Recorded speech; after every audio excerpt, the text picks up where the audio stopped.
Halo semua, selamat siang. Nama saya Dr. Yasmon. Saya adalah dokter bedah vaskuler di Rumah Sakit Mandaya Royal Puri Hospital. Sebaiknya kita harus mengetahui telangiectasia.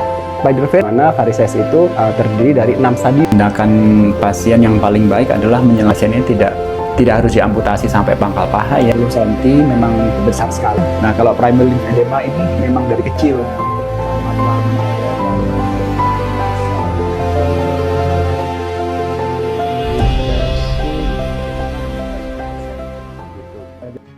Assalamualaikum warahmatullahi wabarakatuh. Hari ini aku Syifayu Alia. Aku Fede Dilaidi. Aku Utami Anindita Putri. Aku Yazafira Aisyah Nugroho. Hari ini kita akan melakukan wawancara profesional dengan dokter spesialis bedah vaskuler Nitya Suwono Trinugroho.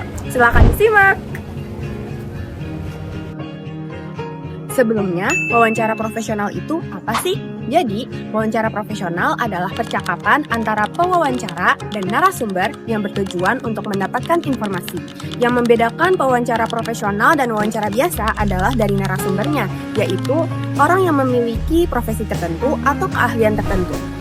Wawancara juga memiliki tujuan yang lain, yaitu menggali data yang tidak tersedia di dokumen tertulis dan dapat mendapatkan informasi langsung dari narasumber, serta dapat memahami sudut pandang seseorang dan perasaan seseorang. Wawancara juga dapat melatih kemampuan komunikasi dan membantu memperkuat isi laporan atau karya tulis. Baik, sekarang boleh Bapak perkenalkan nama dan profesi Bapak? Ya, nama saya Yasmon. Profesinya dokter bedah vaskuler. Itu biasanya Bapak kerja di mana? Ya, kalau bekerja sehari-hari saya sebagai dosen di UI. Kalau di rumah sakitnya ada di Rumah Sakit UI dan Rumah Sakit Cipto Mangunkusumo. Oke, baik. Apa alasan Bapak untuk memilih menjadi seorang dokter? Ya, dokter itu bisa menolong orang banyak. Itu yang ingin cita-cita saya lakukan dulu gitu. Jadi dengan menjadi dokter dan sekaligus dosen, saya ingin jadi seorang yang bisa lebih bermanfaat buat orang lain. Bagaimana perjalanan pendidikan Bapak hingga bisa menjadi dokter? Ya, cukup panjang untuk menjadi dokter bedah vaskuler itu ya.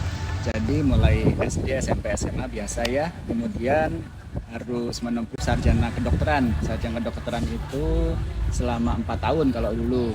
Jadi sarjana kedokteran 4 tahun. Kemudian ada yang namanya koas. Koas itu profesi kedokteran untuk mengambil gelar dokternya. Nah itu selama 2 tahun. Jadi total untuk menjadi seorang dokter umum itu perlu 6 tahun.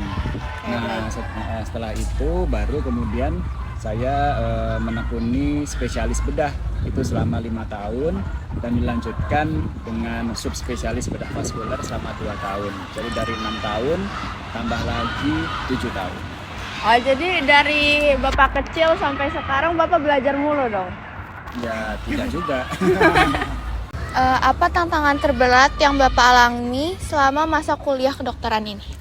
Ya, jadi kedokteran itu menurut saya suatu ilmu yang sangat rinci ya. Jadi karena sangat rinci dan detail, jadi yang kesulitannya adalah bagaimana untuk membuat sesuatu yang kecil dan yang detail dan sangat rinci itu menjadi bisa masuk ke hafalan kita, masuk ke ini. Nah, ya jadi tantangan terbesar adalah membuat hal yang sulit menjadi mudah. Nah, itu yang agak sulit karena kan kita harus ngapalin banyak banget gitu kan ya. biologi gitu-gitu ya. Matematika lah, fisika semuanya itu tapi nah itu ternyata banyak sekali kalau ini jembatan keledai yang dibuat gitu. Jadi membuat hal yang sulit menjadi lebih mudah. Oh, oke. Pengalaman berkesan yang Bapak alami saat menjalani praktek sebagai dokter apa aja? Waktu itu saya masih masih koas itu waktu itu jadi koas forensik. Tahu koas forensik? Enggak, Kurang tahu. Forensik itu yang kamar mayat, Oh iya. yang bedah mayat gitu. Nah waktu itu pengalaman saya yang paling seru ya sebetulnya sedikit menegangkan ya karena memang kita harus membedah mayat gitu. Membedah mayat waktu itu kasus ujian memang. Nah, kasus ujiannya mayatnya tenggelam. Jadi baunya tuh Masya Allah sekali. Jadi kayaknya udah tenggelam 5 hari kalau nggak salah. Jadi udah menggembung gitu mayatnya. Terus begitu ini udah masuk ruangan tuh udah bau sekali. Nah itu tuh sampai pulang istri saya tuh masih mencium bau mayat gitu. Jadi nempel-nempel di rambut seperti itu. Nah, itu memang pengalaman yang tidak bisa saya lupakan sih. Tapi Bapak berhasil ujian Ya. tersebut. Ya alhamdulillah bisa lulus gitu. Bagaimana Bapak menjadi profesionalisme saat menangani banyak pasien sekaligus?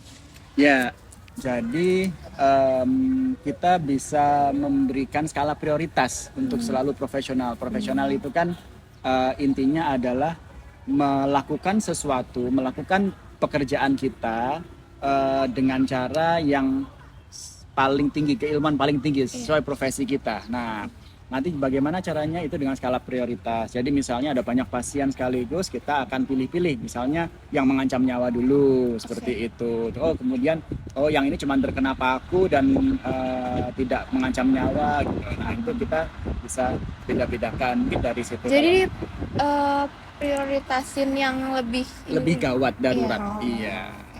Menurut Bapak, apa masalah kesehatan yang paling sering ditemui di masyarakat saat ini?